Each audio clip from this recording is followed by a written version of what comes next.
हाँ बेटा Kanika, page number आपका रहेगा 143 और न्यू एग्रीकल्चरल टेक्नोलॉजी से पढ़ाएंगे। ये टॉपिक है 143 page.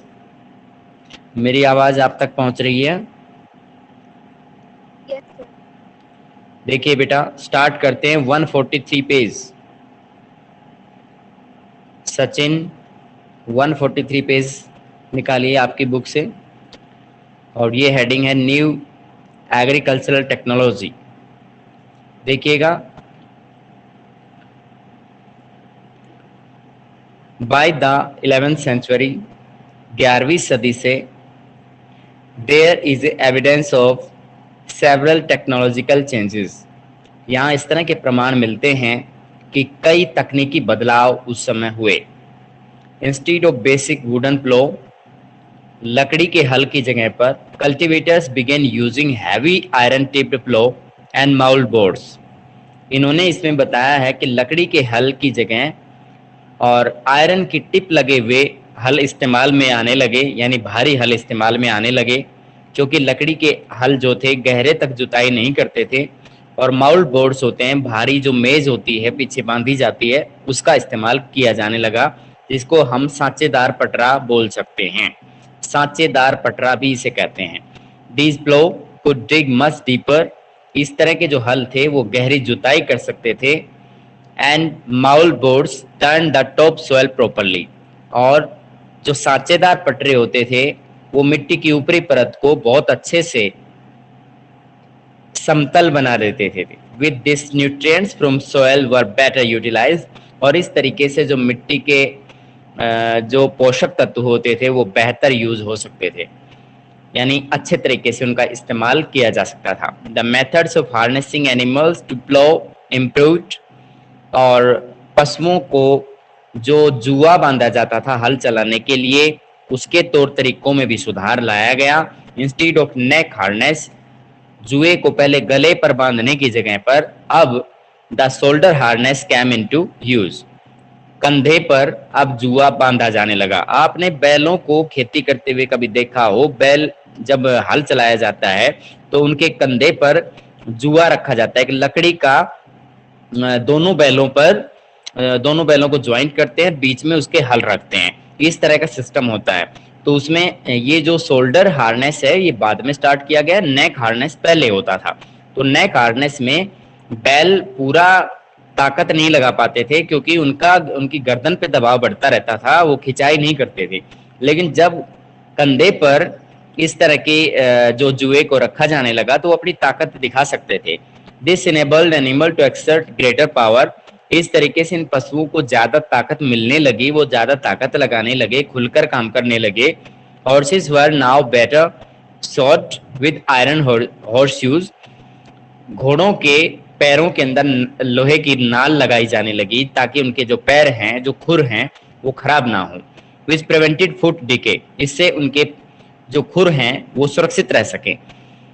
There was increase use of wind and water energy, वहां उस समय यहाँ पर पर्याप्त मात्रा में जल और वायु ऊर्जा का इस्तेमाल खेती के अंदर होने लगा था। More water powered and wind powered mills was set up all over Europe, ज्यादा मात्रा में जल शक्ति और वायु शक्ति से चलने वाली जो वाटर मिल होती थी, विंड मिल होती थी, उनका पूरे यूरोप के अंदर उनको स्थापित किया गया था। And for purpose like milling corn and pressing grapes, और उनका खासतौर पे जो काम होता था वह अनाज को पीसने का, या फिर जो ग्रेप्स होते थे, मदिरा संपीड़क का काम भी वो करते थे। There was also change in land use, भूमि के उपयोग में भी थोड़ा बदलाव लाया गया था। The most revolutionary one was the switch from 2 field to 3 field system. पहले किसी किसान के पास में अगर 2 बीघे खेत है या फिर 2 एकड़ जमीन है, तो उसको 1 एकड़ अलग मौसम में वह बुआई करता था, दूसरे मौसम में दूसरे फसल को दूसरे खेत में बोता था। लेकिन यहाँ पर 3 फील्ड सिस्टम रखा गया, इसमें वह 3 प्रकार की फसलें भी ले सकता था। और अगर वह 2 खेतों में बुआई कर लेता है तो एक खेत को खाली भी छोड़ सकता है ताकि उसकी उर्वरा शक्ति, जो पोषक तत्व हैं, वो खराब ना हो। In this peasants could use a field 2 years out of 3 if they planted it with one crop in autumn and a different crop in spring a year and a half later। यहाँ ये बताया गया है कि किसान क्या कर सकते थे, 2 खेत वाली व्यवस्था से 3 खेत वाली व्यवस्था के अंदर बदलाव होने से एक ऋतु ऑटम्न ऋतु के अंदर फसल बो लेते थे, दूसरी स्प्रिंग के अंदर वसंत ऋतु में अपनी फसल बो लेते थे और उसके बाद तीसरी बचे हुए मौसम में बो लेते थे।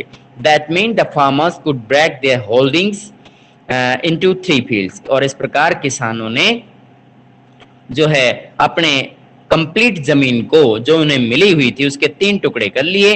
And they could plant one with wheat and राई इन द ऑटम। और वे ऑटम के सीजन में या तो वो गेहूं उगा लेते थे या राई उगा लेते थे, वो ह्यूमन कंजप्शन, अपनी खुद की जरूरत को पूरा करने के लिए, मानव की जरूरत को पूरा करने के लिए। The second could be used in spring to raise peas, beans and lentils for human use. और जो दूसरा मौसम होता था या दूसरा स्प्रिंग के सीजन के अंदर ये उगाया जाता था, पीस, बीन्स, लेंटिल्स, ये सब मानव उपयोग के लिए होते थे। Oats and barley for the horses. और ओट्स और बार्ले का इस्तेमाल किसके लिए होता था? घोड़ों के लिए होता था। थर्ड फील्ड ले फैलो।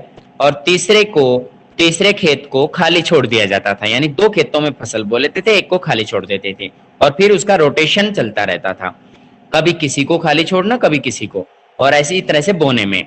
Each year they rotated the use among the 3 fields. और इस प्रकार से तीनों फसल व्यवस्था को या तीनों की फसल चक्रण व्यवस्था को रोटेट अवस्था में अपनाया जाता था।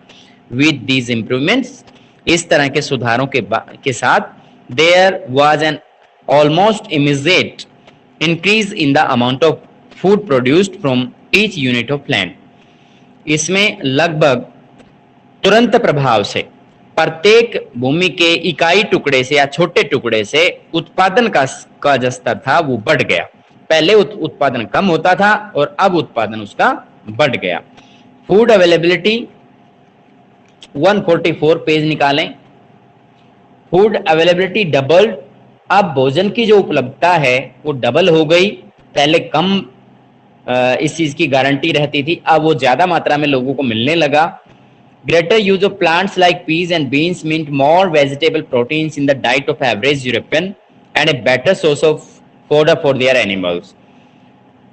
ज्यादा मात्रा में पीज और बीन्स के उगाने के बाद जो सब्जियां होती थी उनके अंदर प्रोटीन उन्हें पर्याप्त मात्रा में एक औसत यूरोपियन को उसकी डाइट में मिलने लग गया, जो कि पहले नहीं मिलता था।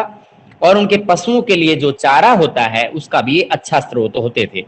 फॉर कल्टिवेटर्स, किसानों के लिए इट मीन बेटर अपॉर्चुनिटीज, ये बहुत ही महत्वपूर्ण अवसर थे। They could now produce more food from less land.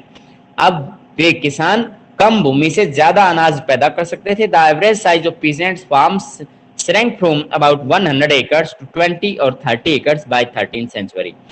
औसत एक किसान के पास में जो भूमि का आकार था वह 100 एकड़ से घटकर 20 से 30 एकड़ रह गया। Holdings which were smaller could be more efficiently cultivated। अब जो जमीन का आकार घटने से वो उसका बेहतर इस्तेमाल कर रहे थे, बहुत अच्छे से उसकी देखरेख कर रहे थे। Reduce the amount of labour needed, और उस पर मजदूरों की जो श्रमिक जो कार्य किया करते थे वो भी, उनकी मात्रा भी घट गई। This gave the peasants time for other activities. और इस तरह से किसान को दूसरी तरह की गतिविधियों को काम करने का मौका भी उन्हें मिल गया। यानी अब किसान परमानेंटली, क्योंकि एक तो 100 एकड़ जमीन को वो संभाले और एक 20 से 30 एकड़ को संभाले, तो उसमें काफी फर्क होता है। Some of these technological changes cost a lot of money. कुछ तकनीकी बदलावों की वजह से पर्याप्त मात्रा में जो धन था वो खर्च हुआ। Peasant did not have enough money to set up water mills and wind mills.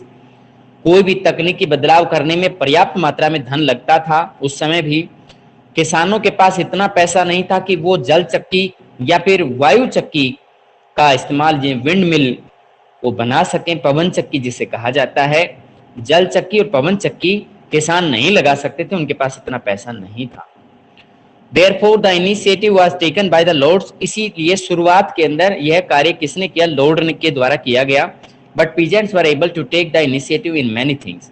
लेकिन किसान दूसरे किसी अन्य कार्य में इस तरह की शुरुआत कर देते थे, such as extending arable land, जिस तरह से एक बंजर जमीन को, यानी जो बोने लायक जो जमीन है, बंजर जमीन से सुधारी गई बोने लायक जो जमीन है उसमें विस्तार कर देते थे.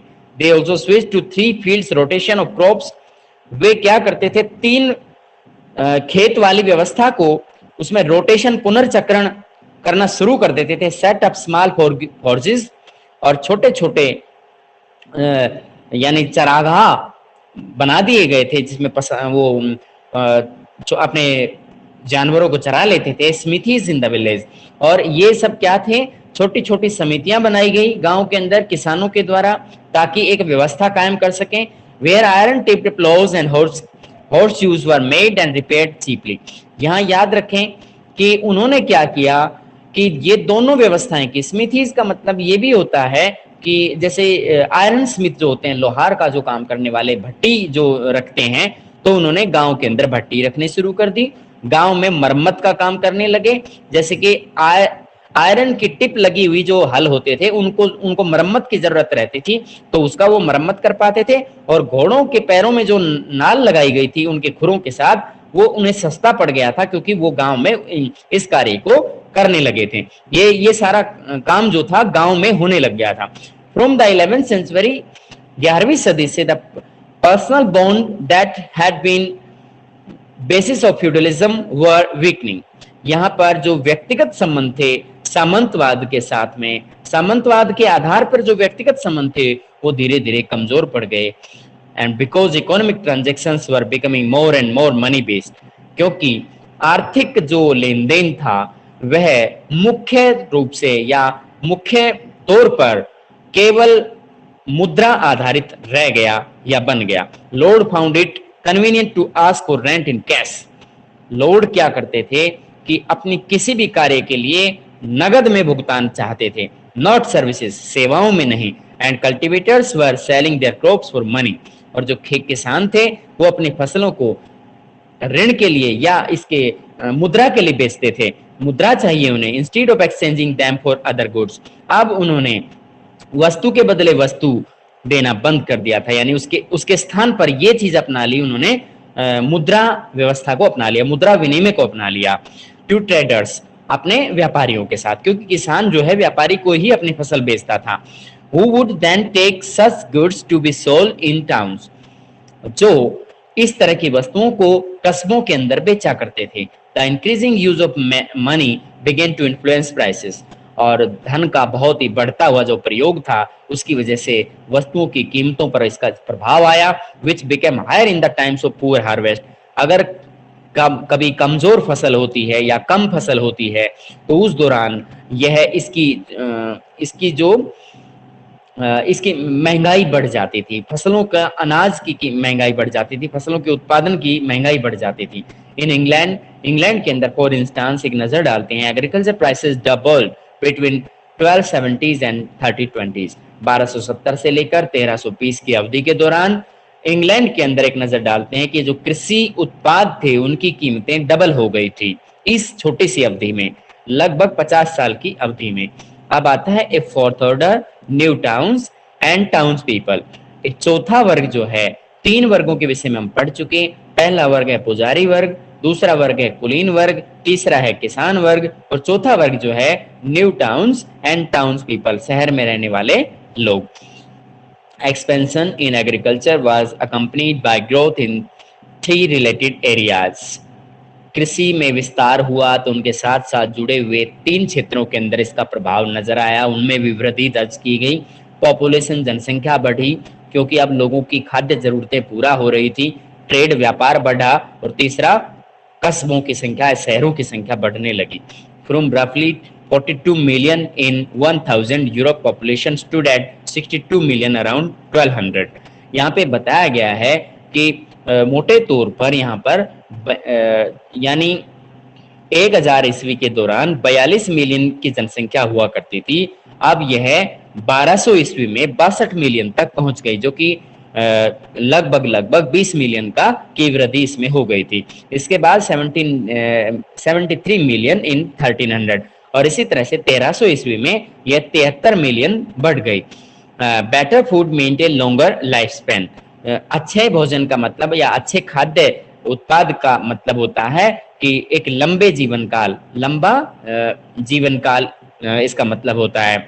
यानी जो अच्छा खाना खाते हैं उनके लिए वो ज्यादा जीवन उनका सुरक्षित रहता है, वो लंबे समय तक जिंदा रह सकते थे। By the 13th centuries an average European could expect to live 10 years longer than in the 8th century। 8वीं सदी के की अपेक्षा और यहाँ पे 13वीं सदी के अंदर एक औसत यूरोपीय लोग जो है 10 साल उनके जीवन की अवधि बढ़ गई, क्योंकि उस समय खाद्य जरूरतें उनकी पूरी नहीं होती थी 8वीं सदी में, लेकिन अब उनकी खाद्य जरूरतें पूरी होने लगी, उन्हें समय से भोजन मिलने लगा और अच्छा पोषण स्तर उन्हें मिलने की वजह से अब उन्हें बीमारियां नहीं लगती थी।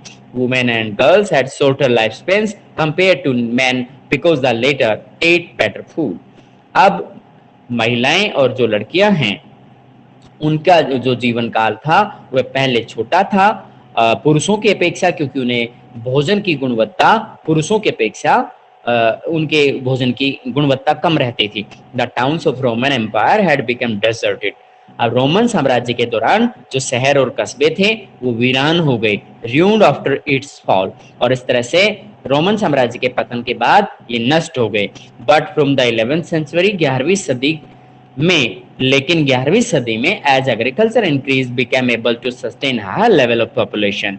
तो यहाँ पर जो कृषि के विकास देखने को मिला, कृषि के विकास के होने की वजह से यहाँ पर जनसंख्या अधिक मात्रा में जनसंख्या यहाँ पर रह सकती थी। Towns began to grow again, दोबारा से इस तरह के कस्बे जो हैं बसने लगे, उनमें मतलब वो सजीव यानी एक तरह से इसे हम कह सकते हैं कि दोबारा से उन कस्बों के अंदर चहल पहल देखने को मिली।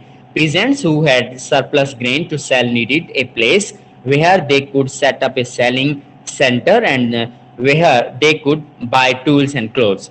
किसान क्या कर सकते थे, जो अधिक अनाज बचा हुआ अनाज होता था वह उस एक स्थान पर, निश्चित स्थान पर एक सेलिंग सेंटर कायम कर लेते थे, यानी मंडी में ले जाकर के उसको बेच सकते थे, और उसके साथ साथ जो उपकरण और जो कपड़े होते थे वो उसे खरीद सकते थे, उपकरण और कपड़ों को खरीद सकते थे।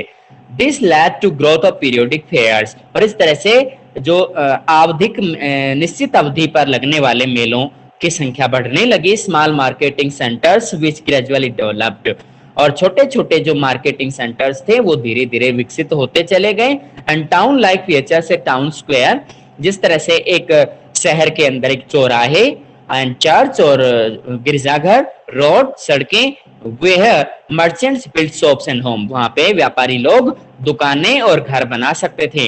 An office where those who govern the town could meet, और शहर के अंदर एक कार्यालय बनाया जा सकता था जहां से प्रशासन चलाया जा सके। इन अदर प्लेसेस, और दूसरे स्थानों पर टाउन्स ग्रीव अराउंड लार्ज कैस्टल्स, इस तरह के जो शहर होते थे वो बड़े बड़े दुर्ग के चारों ओर बसाए जाते थे। Bishops estates and large churches, और यहाँ पर बिशप के बड़े बड़े जागीरें होती थी और यहाँ बड़े बड़े गिरजाघर पाए जाते थे।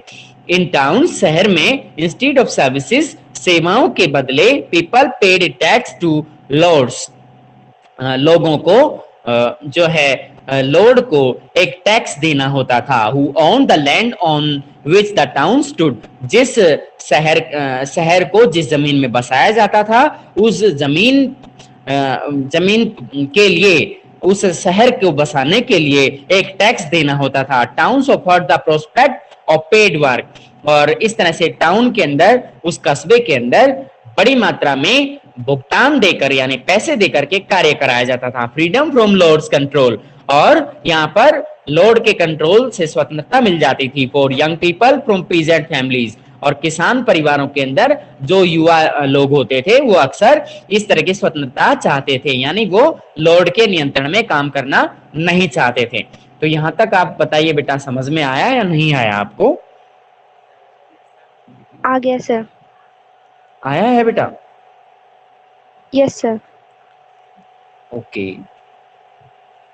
अब ये बच्चे बहुत कम आ रहे हैं बेटा। यहाँ आज मुझे सुबह कुछ काम हो गया था, इस वजह से मुझे सुबह मॉर्निंग में नहीं ले पाया मैं, लेकिन हम जब सुबह लेते हैं तब भी बच्चों की संख्या कम रहती है। पता नहीं क्या प्रॉब्लम है इन बच्चों के साथ। अब ये प्रियंका है, कभी आती है कभी आती नहीं आती है इसके अंदर। प्रियंका बेटा, आपका ये नेटवर्क अच्छा नहीं है क्या? नेटवर्क ठीक है? आप लीव करते हो बार बार? हम ऐसा करते हैं, आपको इंटरनेट शायद आपकी कवरेज ठीक नहीं है, तो आप ऐसा कीजिए, जितना अब तक पढ़ाया गया है इसी को आप पढ़िए, ठीक है? और कल इससे आगे कराते हैं। टाउन शेयर मेक्स फ्री यहाँ से हम लेके चलेंगे, और इस टॉपिक को आप एनसीईआरटी बुक से जरूर पढ़ें। बेटा अपनी आदत ऐसी बनाइए जब आपको 12th में कोई दिक्कत ना आए, क्योंकि अब आपने सुना भी होगा 10th और 12th का जो पेपर का सिस्टम है वो चेंज हो गया है। 50-50 मतलब 50% सिलेबस नवंबर दिसंबर में पेपर होगा, और मार्च अप्रैल में बचा हुआ सिलेबस का मार्च अप्रैल में होगा। ठीक है बेटा, तो ऐसा ही सिस्टम शायद आपके लिए भी रहे। तो ये चीजें अपने इन बिटवीन क्वेश्चन आंसर पे खास फोकस करें, क्योंकि जो छोटे क्वेश्चंस होंगे वो इन बिटवीन होते हैं, और वो करने आसान नहीं होते, और वो तभी कर पाओगे जब आप इसको पढ़ते रहें साथ साथ। ठीक है बेटा, यू कैन लीव नाउ बेटा।